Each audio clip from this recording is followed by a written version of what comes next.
Your story is waiting for you today. Your story has something new to say. But your story will only come out to play when you're alone. Alone. Alone in a room with invisible people. The following episode may contain swearing. Alone in a Room with Invisible People is brought to you by hollyswritingclasses.com. If you find value in what we do and you'd like to support the podcast, go to ko-fi.com. That's ko-fi.com/alone, or you can go to alonewithinvisiblepeople.com/support us to find out more. Thank you. Hi, I'm Rebecca Galardo, the host of Alone in a Room with Invisible People. I am here today with author and teacher Holly Lisle, and today is a topic that has been much requested. It is the process of revision. Now, this is really just a very bare bones example. This is just us going through something that's very short. If you really want... Okay, I gotta mention this to you guys. First, Holly has a free article on revision. I will link it in the show notes. She has a 7-day crash course revision. And if you really want, from the bottom of your soul, to get through a very hard, very thick, like 2 C's thick book, revision, you've heard it a million times if you listen to every single episode. My whole heart, please, just tells you go to the How to Revise Your Novel course, get it. But we understand that, again, a lot of our listeners cannot afford the larger classes right now. They just don't have it in their budget. So we are going to touch on revision. This is something that we need you guys to go into the forums and find this particular episode and let us know what else we can kind of just touch on, because we can't go through the entire How to Revise Your Novel course. That thing is gigantic, and it would take hours and hours just to walk through, like lesson 1, like the 1Bs. that would take like 3 weeks worth of everyday podcasts just to get through, kind of just examples. So we are just going to give you, as in depth as we can possibly be, the process of revision with a flash fiction example. Yeah, where we each wrote a new story specifically for this episode in first draft and then in revision. And you're going to hear both, so I'm sorry. Yes, I am. Also, just want to note, Holly wrote and revised her story in 1 day. You said it was like, how many hours? So I did this in about 2 hours, and the first story is god-awful. I'm really sorry. It is absolutely horrible. And the second isn't great, but it's a hell of a lot better. So, and that was my point. I wrote mine in, like, it was 3 to 4 hours on Wednesday. I revised it in another 3 to 4 hours on Thursday. The reason, I have more time to put into this than say Holly, because she's got just a shit ton of stuff to do, and I have a lot to do. But I did take a little bit less time off of the revision to do this. But you're not looking at polished work. You are looking at revised and possibly ready for a content editor or a couple of your friends beta reading, writing friends beta reading, something like that. You are not looking... That would be generous. Yeah. Even my revised one it's not going to kill the person I send it to, as the first one would, but it still pretty much sucks. I'm just saying that right now. You're not looking at polished, ready to publish work. You're looking at something that could probably still take another shot at, something like that. But it's an example. Yeah. So I just wanted to say that before we got off into anything. Holly, let's talk about our weeks before we get into the process of revision. Well, I have been revising this week. I am working on Ohio Novel 1, and I fell into it and counting up my hours and not counting the 2 hours that I did for the flash fiction story yesterday. I had 13 hours that I managed to get into the Ohio novel revision. I managed in that period of time to do about 5 or 6 scenes.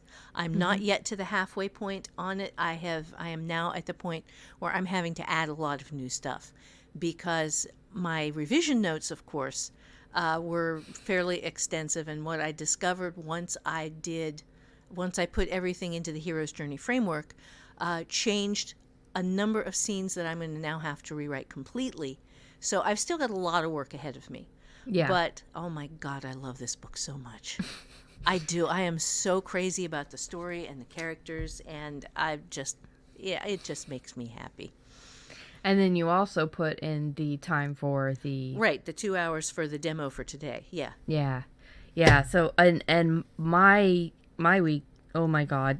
First, I wanted to mention, we've had a couple of emails about the Apple podcast. I've been told, like, oh, your website is wrong. It's listing the number as somebody sent in 76 instead of episode 86. At the time of recording this, folks, we don't even have 86 episodes out. Our most recent one at the time that we're recording this is 84. So Apple Podcast has the wrong number associated with the episodes. Just if you want to know the actual number of the episodes, alonewithinvisiblepeople.com. All the episode links are there, or you can check a different podcast app. Now, different podcast apps are going to function differently. So you're going to have somebody who, for some reason, has 2 or 3 updates, 2 or 3 episodes on one thing. I know for a fact that when I put stuff up on Podbean and had to take it down and replace it with the not just me talking to dead air version of our podcast, some podcast apps, unfortunately, either didn't update or took weeks to take down that version. So yeah, there's still some shit out there, and we can't really control each one individually because there's dozens, if not almost 100 podcast apps out there. If you find a problem somewhere, absolutely email me at show@alonewithinvisiblepeople.com. Let me know. I'll see if I can do something about it. That just was kind of like a note that I wanted to definitely get to you guys. I finally started to see my pile of manuscript shrink by 2 scenes. Oh. It is very, very frustrating. And it actually made me feel good when I saw in the forums, and I also got an email about the same thing. People were like, it makes me feel so good that you're frustrated because it makes me feel happy to hear about your anger and frustration at your never shrinking pile of papers, because they're going through the same thing. Even my writer friend that I meet up with on Zoom, he's like, I was dying laughing because I've been there. And it's especially if you're revising something that was a wreck, or that especially if you're going through the How to Write a Novel course and you're kind of not really pantsing, but you're half pantsing, half plotting, you're going to run into areas where you realize that you did a big part of the book wrong and you need to fix it. The entire first scene that started off the entire book, one character I didn't even realize he needed her point of view until about a third, if not a half of the way in. Oh, I hate that. Yeah, so like all of my write-in pages are like yellow orangey color, and that's pretty much all I've got for the first. It's a nightmare. So, folks, you're not alone. You know, that pile of white paper is mocking me. I was able to get a few scenes done this week, and it shrunk by 2 scenes, which is about 10, 11, 12 pages. Like fucking a drop in a bucket, a drop in the ocean. Sorry. But I did get my flash fiction story written, and revised, and I will go into that when we start talking about it. I was, it's not perfect. It's not exactly what I wanted, but I was actually really happy to get it done. It put me in a better mood. And it also made me realize that I had to go back to the revision of the actual big book because I had a scene that I needed to move all the way from like 3/4 in to where I am now. And I don't know how that clicked, but it just clicked. So I had to cut and tape a lot of my revision page, my focus outline. Yeah. Yeah, that's that. But the fact that you can do that is good. That Yeah. there's stuff that's savable, that can be moved, that can be cut and pasted back in at Yeah. the right. It means it's more white pages that I don't have that can get off of that fucking pile. Right, That exactly. can go into the, oh look, I'm making progress pile.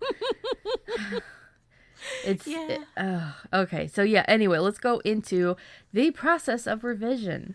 Okay, well, with the very first thing I want to say about the process of revision is that revision and editing are not the same. Revision is what the writer does. You go through this process and you fix the significant major problems in your book as best you possibly can to the fullest detail you can before you hand off to an editor. Writers revise, editors edit. And there is a conceptual difference in how these two things work.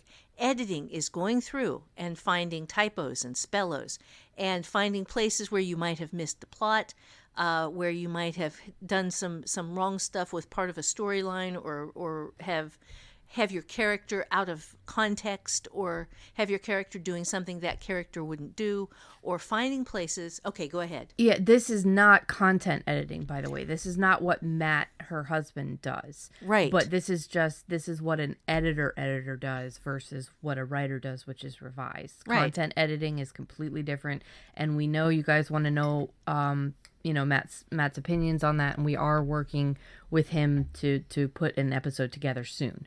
Right. On content editing and what that entails. But even before you hand off to him or another content editor, writers revise. And you have to do all of the stuff that we are going to be covering today before you send to any editor for any reason, because they need to be looking at a manuscript that is as close to done as you can get it. So your job with a revision is to get the story as close to done as possible. All right, so with that said, the first thing that you do, actually, I think maybe at this point we should read our stories in first draft. Oh, God. I know. Okay. And I'm going to apologize in advance because my first draft sucks. So I'm going to let you listen to Becky's first because hers is going to be better than mine. That's what you think. Oh, I know. Believe me, I know. Okay, so I wanted to I set. First off, if you haven't taken the How to Write Flash Fiction course, How to Write Flash Fiction That Doesn't Suck course, go take it. It's not just about writing flash fiction. You can learn a lot by limiting yourself and going through this 3-week course. And then also by taking the challenge on, even if you're not going to publish it, go write some fucking flash fiction. It's fun. It teaches you a lot about writing. And the class is absolutely free. Yeah, it's like 100% free. That's yeah. But I set myself the other challenge. So with Holly's course, she limits you to 500 words. I set myself a second challenge because I'm smart like that. I decided to use, we did an episode last year on language and culture, and I will link that episode in the podcast links in the show notes. But I decided, and no, Mom, it's not about the poop. I know you wanted me to write about poop. Damn. That sounded wrong. I have a city that is known for its pet excrement and surprises littering the entire, town. Hold on. Little pet bombs all around town. Yes, yes. And it's actually not the pets, but this is not that story. So I limited myself to using only what I had created in that culture and language workshop. So I did not add any language. I had to stick to the 10 sounds. Oh, nice. And yeah, and I also did not add words using those 10 sounds. I only added a name or two. And I only used what I had come up with from these stories or from this, this podcast episode that we did. So I decided to focus on Zizi, which is one of the people that I mentioned. So if you have listened to that podcast, you're going to get the story that I talked about in that podcast episode. Okay. Again, I apologize beforehand. It will get better. When I write my flash fiction, I tend to edit along in the beginning and the middle, as you say in the workshop, but then I let the ending go as long as it needs to kind of pull out the little surprises or whatever. So okay. This is over. This is 900 and something words. Or no, I think it's 600 and something words. All right. I don't want to do this. No. Zizi was supposed to be finding chargers, but he couldn't help it. There was a cat. A cat! The cat had actually led him to an open window and into a bedroom, chock full of furniture. Right where he needed to be. He had to stick to the assignment. The last two he'd made mistakes. He was great at avoiding security, so he'd been designated wealthier areas. These humans had nice things. Zizi loved nice things. On his 2 trips, instead of quality black fabrics and power sources respectively, he loaded himself up with pretty fabrics. Pretty and useless fabrics. Boy, had he gotten in trouble. Okay, the first time the inventory manager, Ta, had sighed. The second house, Ta had been angry. He'd restrained Zizi and called for the overlord's right hand. Zizi, stay focused. But, cat! He ached to pet the soft fur, to hear purring. The wild ones weren't so nice unless they were littles. One little even lay on him, splayed across his lap. This cat sat on a dresser. Outside, he'd been a cloud of white in the dim. Zizi, being only 2.5 hands tall, was short for his kind. The townsfolk referred to them as gremlins. Most didn't believe they existed. The Kataze preferred it that way. Average height was 3.5 hands, just under the knee of most humans. Side note, this is driving me crazy. Okay, back to the story. He couldn't see the dresser top. The rounded edge, cat tail, its dozing face. He looked down at the drawing of the charger, Port meticulously details. He really should not pet the cat. A charger might be up there. And he had to find the charger. He stretched in his full body, all black cloth, and let out the breath he'd been holding. Immediate regret.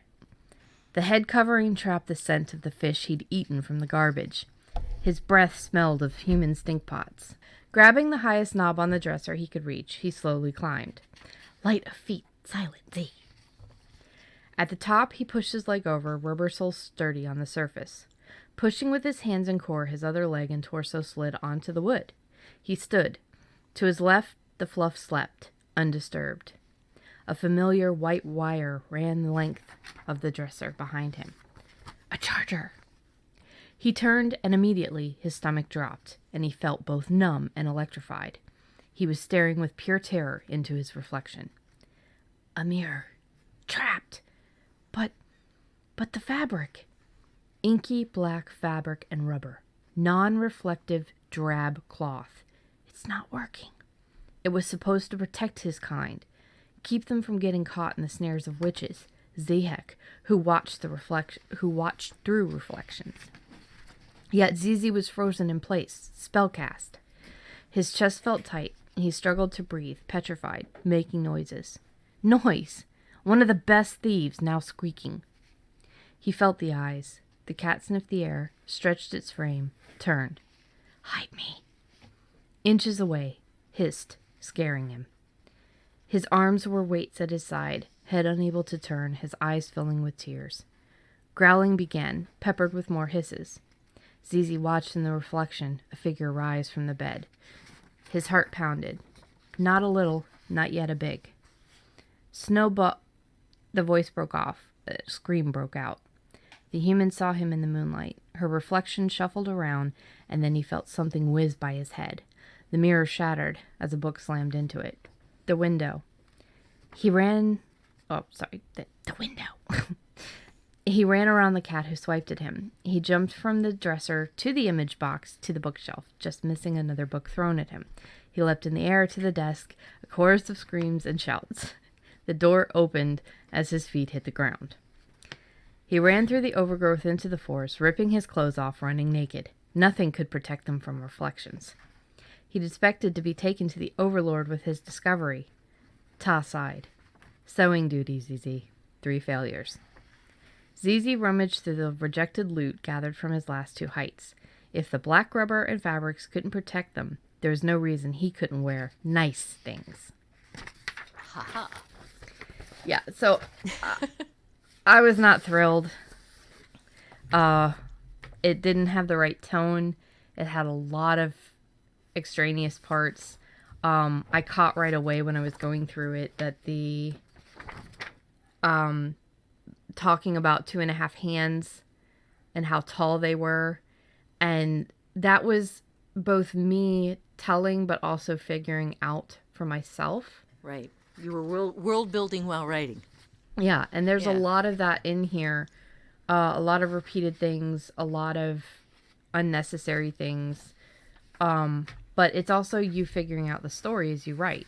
Mm-hmm. Well, mine is entirely figuring out the story as I write because I had no idea. Mm-hmm. I had to have it done. I had forgotten until the absolute last minute that I had to do this. So, and... That's why I messaged you on Wednesday. Yeah. And I just didn't get it done on Wednesday, so there I was. Well, it was late on Wednesday, so you said it have to be on Thursday. So it was my first thing on Thursday, but I had no idea. I had nothing. So my first draft is me rambling around while I find an idea. So this is going to be rough, and I apologize. I do think I kept it to 500 words. But yeah, mine went over by 100 and something. Yeah, but it is 500 words of rambling. It doesn't have a title. It doesn't have anything. It's just, okay, I'm going to start in here. I was 11, skinny, too tall. My arch nemesis, Lorena Klakoff, had discovered on Monday that I didn't know who my dad was. She'd shared that, and my classmates had entertained themselves speculating on what my grandmother had done to him. Grandma had a reputation, but she refused to get involved with childish school nonsense. So 5th grade sucked, just saying. Friday was library day, though, and when we trooped along the shelf to pick out our weekend reading book, I spotted something new, an entire line of 10 slender new books with dark covers and a skull and crossbones logo. Tori Nightworthy, Girl Detective, had arrived. I only found it because of the fact that I'd read everything else. I signed all 10 of them out and put them in my book bag and walked home, because if Mom got another call from school about me fighting on the bus, I was going to be in trouble. At home, I flopped in the hammock, and instead of crying, I started reading about Tori and discovered that her real name was Victoria, like mine, but nobody called her Vicky, or even Vicky with an I, which at least would have been cooler. Only when she saw it on my papers made my mom yell. Tori Nightworthy was a year older than me, a grade higher, and she revealed the truth. Stolen cat, alienated best friend, scary new neighbor, parent hiding bad news, New kid with secret past, cheating boyfriend. Tori used observation and deductive reasoning to resolve her cases, for which she was paid in fog-bottom chocolate candy bars. One to the case, one to take the case, two when she solved it. When I finished the 10th book, I went back through all of them and wrote down all the steps Tori had used to solve her crimes. They were, I thought, pretty good. I changed my name to Tori, too, though only in my head. I'd learned from the Vicky incident not to cross my mother about my name. I decided my first unpaid case was going to be solving the mystery of why Lorena Klakoff hated me so much. So I started following her, watching her, taking notes. Discovered that she lived in the big brick mansion at the corner of Grand and 3rd, that she had 2 older brothers and 2 younger brothers, that both her mother and her father called her Princess, not ironically. I was up a tree across the street 2 days after I made her my first case, watching her head into her brick-walled backyard when my skin started to crawl. My gut knotted, and suddenly I was terrified. I froze, barely daring to breathe. I could feel wrongness in the air. And then Lorena dropped to her hands and knees, began to growl, and changed. She grew scales, fangs, enormous curving talons, a tail with spikes on the end of it. She opened a mouthful of dagger teeth, sniffed the air, looked in my direction. I was well hidden, and after a while the Lorena monster went into her house. I waited until dark, then crept home. After weighing the options, decided that no way was this something I could tell Mom, but I had to tell someone. That meant Grandma, who was surprisingly sympathetic. She had me draw a picture of Lorena in her changed form. She nodded. She gave me a couple of fresh-baked cookies, and then she patted me on the head and said, "I'll take care of it. You just forget it ever happened." She patted my head, and the next day I was surprised to discover that Lorena and her family had moved away. I was glad, but until I came home 17 years later, I never thought of Lorena again. I figured it was the Ohio novel as soon as you said something about the grandma. Yeah. But yeah, your rough draft is better than my final draft. No, there's no story there. Yes, there is. There's plenty of story there. Are you kidding me? It's great. It's perfect. It ends. It sets up the character. Whatever. I hate you. Stab you in the face with a spoon. Oh, that's not a nice thing for a doctor to say. No, especially one that's trying to write and be a writer and stuff, and then like your rough draft. Like I said, there's plenty of story there. What are you talking about? It was just this rambling thing. It had no. There was no rambling. Scenes. There was a story. There's plenty of story. Whatever. I hate you. Okay, so let's get into whatever notes or. Okay, so now let's talk about the revision process. You have heard our first drafts.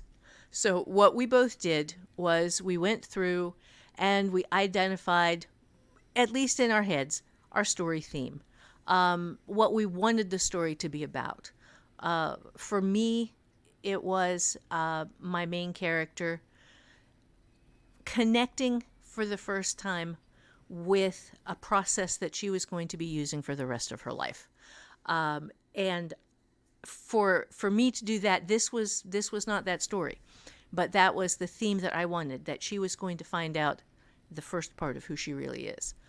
And what was basically your theme in your first draft? Well, it was, I don't really like what you could pick out of a theme for that, but it was more about highlighting the fact that the Katazi have beliefs that aren't necessarily accurate, like the fabric and everything. But it was more about just the character. I wanted to show this character going through just a funny scene. And I found that the tone was completely wrong in the first draft. But again, this is something that you find through writing the first draft. the theme that I got from yours was your main character discovers a truth that Yeah. runs contrary to His beliefs. dogma. That's Yeah. yeah. That's what I was kind of saying with they have some beliefs that are wrong. But yeah, you're right. He discovers something that he believes, is true is not true. The cat thing totally surprised me. I didn't expect Zizi to be going in there for a cat or to find a cat or to want to pet it or any I of loved that. that. Yeah. I thought it was really sweet. So I wanted to keep that because it made sense to me because a lot of the Kataze are animal lovers. The height thing, I needed to find a way to show, not tell. Well, let's not break it down just yet because we're going Oh, to I walk thought them that's through what the we steps. were doing. Okay. No, yeah. Okay, go ahead. So the first thing is you identify whether or not you have a theme in the story, and if you have a theme in the story, you identify that. And we both had themes. The next thing you do is you write down what the story is about in 25 words or less.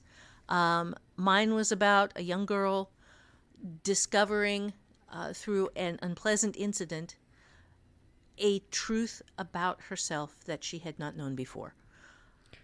Mine was about how the craziest Kataze how the quote town crazy for the Kataze became said town crazy. Yeah. It was a life altering moment for him, and after that moment he became known as that nutbag, that nutball, that Looney Tune, that absolute just crazy Kataze. Yeah. And so that's what this was about, was, that moment. Very nice. Okay, is each scene a scene? Does it have a protagonist, an antagonist, conflict setting, and a twist? Mine didn't have any scenes. Mine was just a ramble.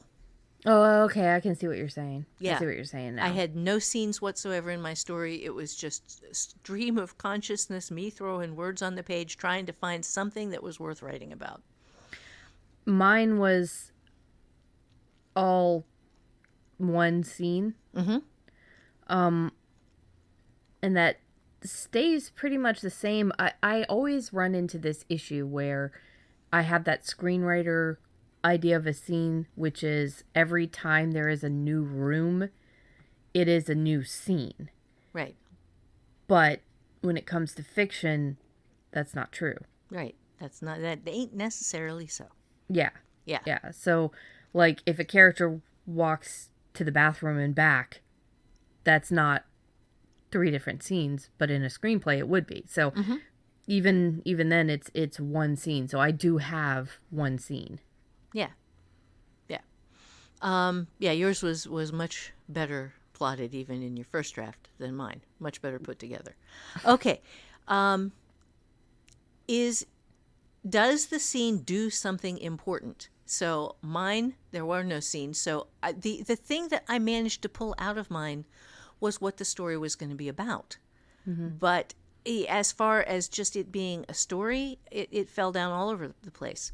I can see what you're saying because there's the father question, the popular girl question, the grandmother question, the what the fuck is she question, and then the detective question. Right. So yeah, there's a lot going on there. Right. There's a ton of stuff going on there, and it's not organized in any fashion. It is just this ramble, which I did do in first person, which I like when I'm trying to discover things. I let the character talk to me, and the character will eventually say something I get to use. Yeah. And that did happen with this. And when cat butt. Sorry, Batman. I'm gonna hold him and see if that helps. Get some more purrs. Yeah, that did happen with me. In that I did eventually ramble my way to the conflict that I was going to be able to use. But it's not in the first version. Yours does have... So your scene conflict was very nicely shown with discovering that the world did not work the way that he had been told by the people who were important. Yeah.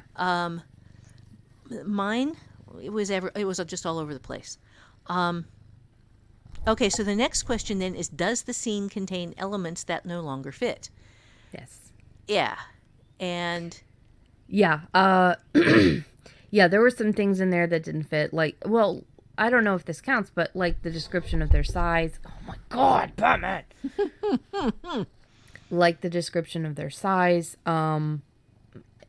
There are some things in there that originally, when I first wrote the very first draft, and this was all in one day, he had brought home gems, shiny, pretty jewelry.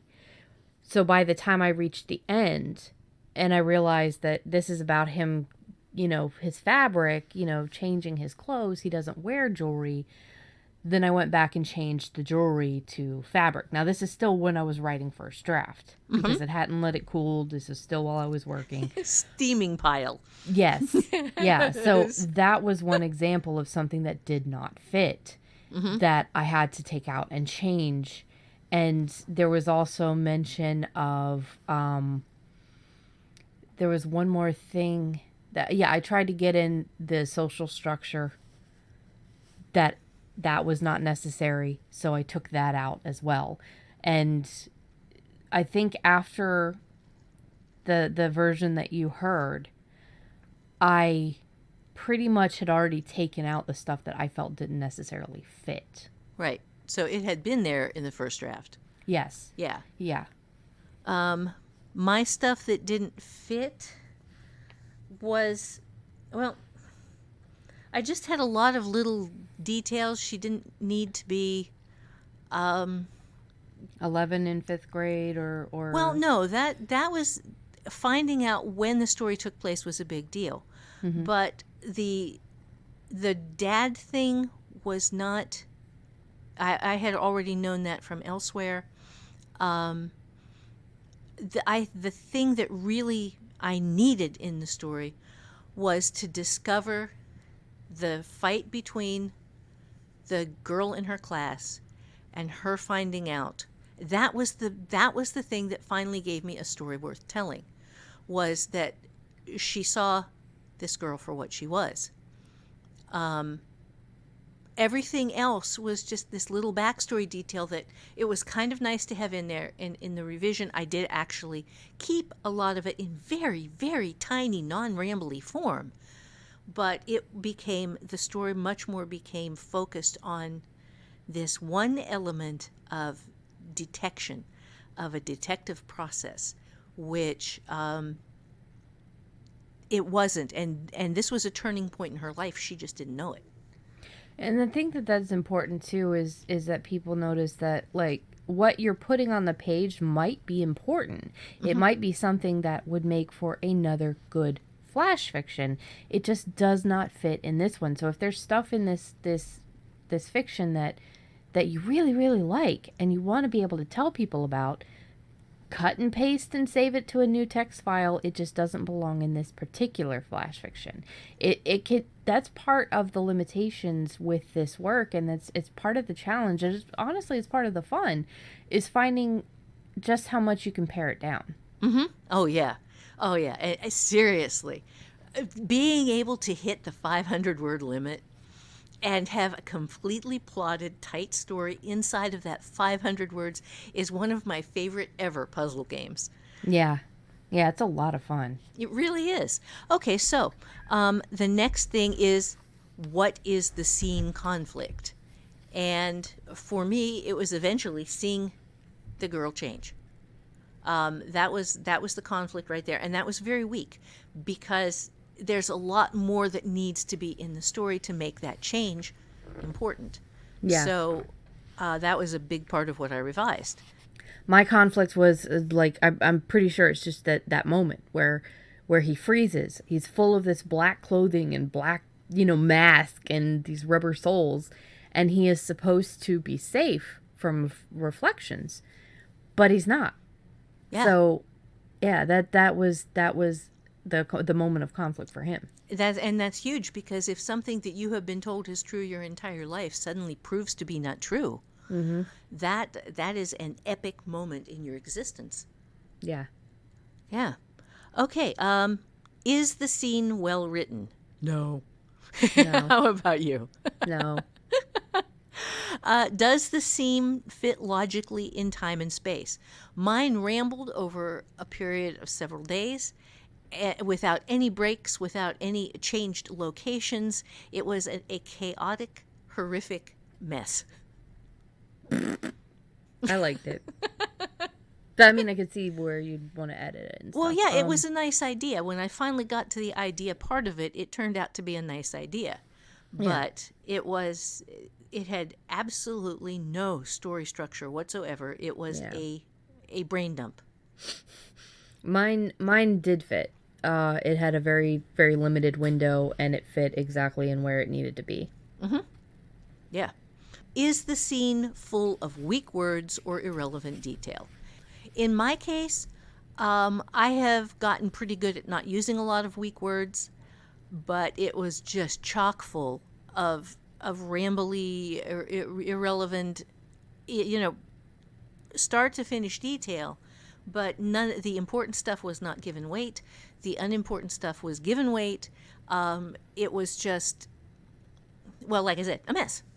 Yeah, mine was chock full of unimportant words and irrelevant detail. Okay, you want to give some examples? Yeah, like I was saying, the part where I was talking about the hands, like how high they were. Right. And then there was just stuff that, just little things that I could have cut and changed, like moving around certain parts, like his full body, all black cloth let out, it, and then there are ways to just shrink it, which I'm gonna end up showing in the final draft anyway. But there was a lot of stuff that did not need to be in here, but that specifically really stood out to me. The part where talking about being only 2.5 hands tall was short for his kind. Then the part about the town folk referred to them as gremlins. Most didn't believe they existed. The Kataze preferred it that way. None of that is needed. Right. That's all world building on the page. Yeah.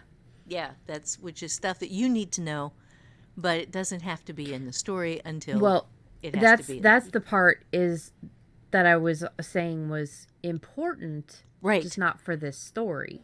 So it's stuff that I want the readers to eventually know by the time they've read the entire flash fiction compilation. But not as a brain dump. Not as a brain dump, not as one story trying to explain everything about the gremlins. Yes. It's just they need to learn, just like in any other book, they need to learn little things here and there that really build the culture and build what these guys are. Mm-hmm. Yeah, my whole little exposition there on Tory Nightworthy and 10 books and what was in the books was relevant to the character, but it is not relevant to the story. Yeah, I liked it, but yeah, I can see if you're saying the story isn't about her, how she became what she is, but instead the fight between her and the girl, then it's different. Right.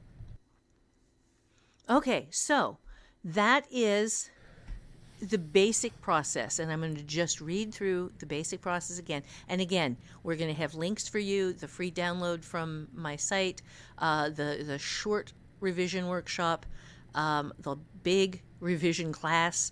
I'm going to link to all of this stuff in the show notes, but we're not going to have any downloads on the page. Right. So if you're going to download the free flash fiction course, you do have to create the account at hollyswritingclasses.com. Exactly. So the steps again are: read the first draft of the story. Identify, write down your story theme. Write down what the story is about in 25 words or less. This is a story sentence that has the characters, the protagonist and the antagonist, what the conflict is, the place where it takes place, and the important change, the twist. After you've done that, is each scene an actual scene? Does it have a beginning, a middle, and an end? Does it happen in a place? Can you identify the characters? Does the scene do something important? Does it move the story forward and create something that requires action in the next scene? It's relevant. What is the scene conflict? Does the scene contain elements that no longer fit? Is the scene well written? And this is always subjective, but you do the best you can and you get better over time. Does the scene fit logically in time and space? And is the scene full of weak words or irrelevant detail? All right. With that, now we're going to read the second stories. I was so excited. Now I'm not excited. I really liked yours. Okay. Now I might have somewhat cheated. Holly has this rule that hyphenated words count as one. Yep. So I use this to my advantage, and I am at 507 words, but that's 7 hyphenated words. So it's 500 words. There you go. No, hyphenated words count as one. That's not cheating. Yeah, well, according to Scrivener, it's cheating because Scrivener is still saying it's 507 words. I was like, fuck you, Scrivener. There you go. Okay. Zizi needed a charger. He just couldn't focus. There was a cat. Moonlit, a fluffy cloud in the dark. He'd followed. Now, standing on the windowsill it had leapt through, he saw a bedroom, an obstacle course of furniture. The assignment. He'd made recent mistakes. A good thief, the processor had designated Zizi wealthier areas. Wealthier humans had nicer things. Zizi loved nicer things. Instead of black fabrics and power sources, he'd brought back nice fabrics. Pretty, soft, and, so he was told, useless. He scratched at the all-black cloth he wore. Not soft, not nice. The inventory manager, Ta, had just sighed the first time, but when assigned batteries, the fabric had made Ta angry. He'd called for the processor. Zizi, focus. But, cat! He ached to pet fur, to hear purring. Wild ones weren't nice. Well, one little did lay on him, splayed across his lap. Zizi watched with longing. The cat jumped onto a dresser. He crawled onto the nearby desk and felt himself slipping. Smack! On the floor, something soft settled over him. Net! Trap! Scarf. He jumped but couldn't reach the desktop. He spotted shapes on the dresser. Cat tail, dozing face. The drawing of the charger, port meticulously detailed, came to mind. He should not pet the cat. A charger might be up there. Well, he had to find a charger. He tiptoed, letting out the breath he'd been holding. Immediate regret.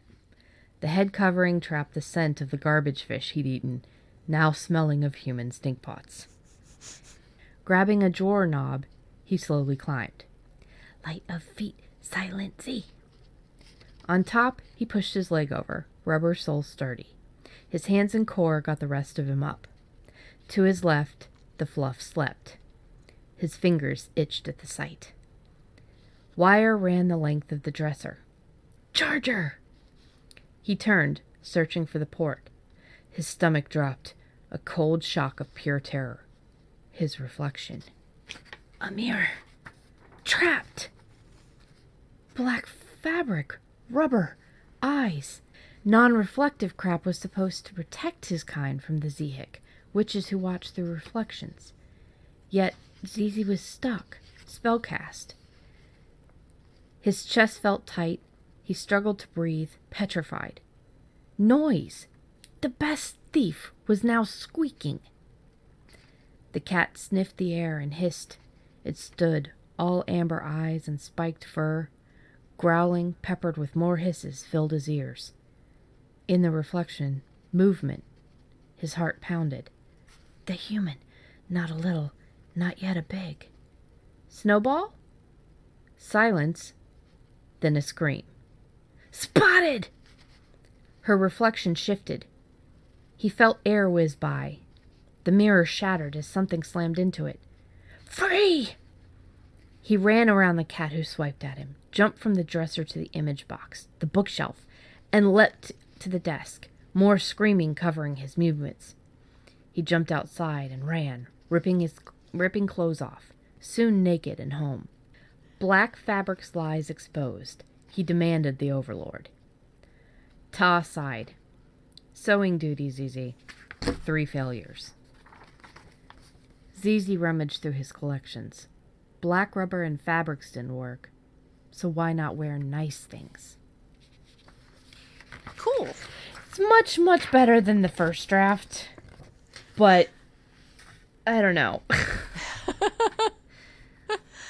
Oh, well, I am not in love with mine either, but I do think it is considerably more solid than the first one. Well, first, as somebody who has just listened to both versions, Okay. and this might be helpful for other writers listening, can you spot places where I did things right and then where I did things wrong, or might need to change stuff? Yeah, well, your scenes were sharp, where you had a lot of meaningful action going on.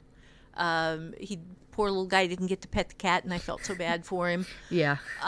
Because I loved the part about the cat. I noticed that you had made a lot of really short sentences. Mm-hmm. And part of that, I think, is pushing to give the scene tension. But yeah. It got a little repetitive, just kind of in the middle of it. Okay. Yeah, but that was basically all I saw. Loved the story, and I loved the fact that he was going to go make himself something out of the nice cloth, since he now knew the truth. And maybe even if you're going back through this again, mm-hmm. buff that up just a little bit more. Yeah, I felt like there wasn't enough to that ending. I felt like it focused on the other stuff a little bit more, and the ending didn't have that impact that I wanted. So maybe have him show him sewing himself something cool, mm-hmm. Out of the fabric, just sheer rebellion in his mind. Yeah. Because that was, they won't listen to me. Well, I'll show them. Yeah, I now I can see, like, I'd start it like it would be a second scene where mm-hmm. he's just sitting there sewing and grumbling. Yeah. And making himself something out of bright orange and purple and green and silver and with sparkles. Soft and shiny. And yeah. And maybe also end it with something about he didn't even get to pet the cat. Yeah. Because I felt like that didn't have a conclusion. Right. I felt like that part of it, because the cat swiped at him and he didn't get a moment to respond or anything. Originally, in the original first draft, when he was running by the cat, he touched it. He grazed it with his fingers. Yeah. So he still got to touch it. Yeah. So I could either put that back in, or I could have him sitting there angry at both the fact that he has been ignored and also that he didn't even get to pet the damn cat. Both. Yes. Yeah. So either ending would be great. But yeah, I think it's important that you kind of show people what I did right and what I did wrong, because mm-hmm. this is stuff that's going to help, or what I haven't fixed yet. It's a better way to say it than wrong, but it shows people, like, and as they're listening, they can hear stuff that I've done that I need to fix as well. Yeah. So go ahead and read yours now then. Okay, and same thing goes for you. Please listen, and we'll go over it afterward, and you can give me your feedback, okay? Yeah, I liked the first one. I don't think I'm going to have anything feedback, but we'll see. You might, because there is a lot of stuff I left out from the first one because of the constraint of 500 words. Right, okay. So, okay, I gave mine a title. This is Need to Know. Up in the big maple in our backyard, I heard the phone ring through the open window. Mom answered it, and her voice got loud, then angry. When she slammed the phone down, I knew why. Victoria Brianna Gage, get in here. She looked out the window, right at me. I shinnied down, muttering, shit, shit, under my breath, while trying to look innocent. Not my strong suit, unfortunately. You punched a new girl at school in the face. She called me a dirty bastard and said, "You and Grandma cooked and ate my father," I said. 2 days in, and 5th grade sucked. Mom paused and raised one eyebrow. "I wish we could have," she said. I was suspended for a week because of the fight. Mom was mad that I lost my temper, but Grandma patted me on the head, said, "Good job," and bought me a dozen books about a girl detective named Victoria Torrey Nightworthy. I wanted to be her. Nobody called her Vic the Stick. Torrey was cool. She used real detective methods like her dad, a big city cop. Observe, gather, and analyze information. Make a hypothesis. Solve the crime. Torrey had a crime kit with a notebook for observations, dusting powder, and fingerprint tape, and a tiny gridded crime scene pad with little pencils and an eraser. It cost $19.95 plus shipping and handling and took 6 to 8 weeks for delivery. Grandma, over my mother's protests, used my suspension time to make me a kit that fit inside my book bag, even knitting and felting a soft case for it. "This is better than tin," she told me when she gave it to me. "Nothing in a knitted case will make noise. When you're on a stakeout, you must be silent." My first day back at school, the new girl cornered me in the girls' room and called me a stinking pig and a filthy crossbreed. I didn't touch her, but I did follow her home after school. I climbed a tree across the street, stretched out on a branch, and saw her go straight to her backyard, hidden by a tall brick wall. From the branch, she wasn't hidden from me. She stripped off her clothes, and I saw a tail uncurl. Saw her drop to all fours, grow scales and fangs and sharp claws, race around the backyard snarling and hissing until she flopped to the ground and fell asleep. I'm not sure why I wasn't surprised. I wrote observations, sketched her in her scaly form, and then realized the car that had pulled beneath the tree was my grandmother's '67 Mustang. I slid down, quietly opened the door. "Got everything?" she asked. I nodded, handed her the notebook. She saw my sketch, raised one eyebrow. That's not good," she said. "But your job is to forget until you need to remember." I loved 5th grade. Until today, 17 years later, I didn't remember why. Oh, that's awesome. And the title was Need to Know, which ties Yeah. back to, Yeah. yeah, because See, 17 years later, she needed to know why. Yeah. Oh, man. The only thing that I could say is that I zoned out a little bit when you were describing this stuff about what was in the book Okay. with the cop, how Tori Nightworthy was, but that could just have been me. I don't know, because sometimes No. I do that, but That's probably valid. That was probably too much information in that small space. yeah, maybe, but I mean, I loved it. I want to read her story as a kid. You know, like not me as a kid. I mean, I would love to read her story of her life growing up, but I understand that you can't because there wasn't much of it there. Right. Knowing the Ohio novel Right. series as little as I do. Exactly. But yeah, I love that story. That was great. So that's what revision does. You go through, you find all the places where you've screwed up, you find all the places that you want to keep, you build them into scenes that you make as tight as you possibly can. And if I were to revise this and then put it together as a little freebie or something, I would, I think, take out the details about what was in the book.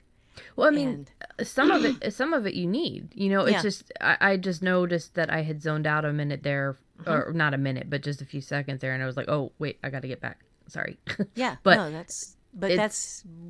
that's why writers groups matter. Is so you can have somebody else read your shit and look at it and say, "Oh yeah, that got a little long right there." Yeah, that, and the same thing with like knowing that the tension, knowing that where I had tried to create the tension got a little repetitive, knowing that I wasn't the only one that felt like there wasn't closure with the cat, knowing that you also felt like the ending was too short, that it didn't have enough punch. Yeah.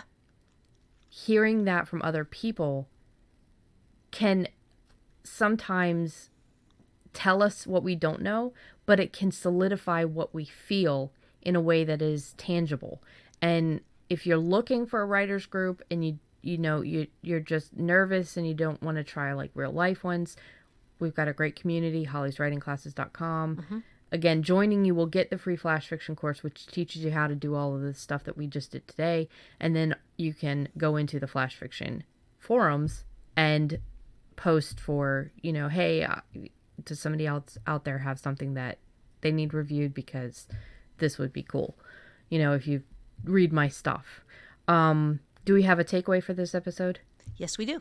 Okay, let me just let you guys know. You can follow us on the socials at AIARWIP on Twitter, Alone with Invisible People on Instagram, Alone in a Room with Invisible People on Facebook.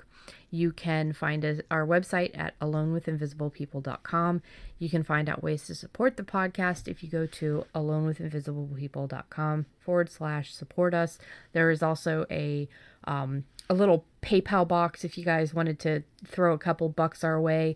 It is on the top right hand corner of the website. It's just $5, $10, $15. It's not a monthly thing. If you wanted to support us monthly, we've got a couple of fantastic people that are giving us $3, $6 a month. I cannot thank you enough for that. It is ko-fi.com. It's ko-fi.com/alone. That would support, the podcast. It goes to pay for things like a Kismet and websites and stuff. And then just share the podcast wherever you are. If you're on Facebook, if you're on Twitter, if you're on Instagram, if you're on something new kids are using these days. I don't know. Also, you can tag us in anything. If you buy anything from the Redbubble shop, tag us. Let us know. We got tagged the other day. I got personally tagged at my Galardo account by Melanie, who bought the Airwhip notebook, and I found out that it has sort of dotted grids. So I'm going to have to get that one, and I feel bad for having bought you one with lines. That's okay. That's all right. I got my spiffy thing. Yes. Yes. Yes. Oh, yes. Holly finally got a present that was from one of our listeners. It was a absolutely gorgeous purple leather coverette for her Bujo. So, and it fits right now. It's fitting what, the show notes, or is it fitting the Bujo? No, it's fitting the bullet journal. I went out and got a bullet journal that would fit it, and I just restarted my bullet journal from the beginning of the year because there wasn't that much to go. And because it was so pretty. Yeah. Oh, it's just I had to use it, and I had to use it every day. So the show notes are only one day a week. That would have sucked. So yeah. And now you get to use it every day, and it has a pen holder too, doesn't it? Yep, right there. Right there. So jealous. I was writing Love notes, it. so it's perfect. It is so cool. That was very, very sweet. It was a listener who is also taking Holly's classes and just wanted to say thank you for all she does. That was so cool. Again, we love interacting with you guys. We love being able to see all the stuff that you're doing. So please tag us. Holly, what is the takeaway for this episode? Okay. The process of revision, and again, I'm going to emphasize, this is not editing, this is revision, allows you to uncover your best version of your story in a focused, systematic way, identifying big problems and big solutions that lead to better, more compelling endings. And by doing a revision, you teach yourself how to write the next story better. Awesome. And that is a big deal. Yeah, it really is. I can see the difference in my writing, like, just from last year or 2 years ago. To get better at writing, you have to write. A lot. And then you have to revise. Yeah. Okay, so I'm just going to say thank you guys so much for listening. We love you guys, and we'll see you next week. Holly? Yes, I'm so excited about you guys and about being able to talk to you. I love this. We have fun sitting here and talking to you. And just remember that no matter where you are in your writing right now, you can do this.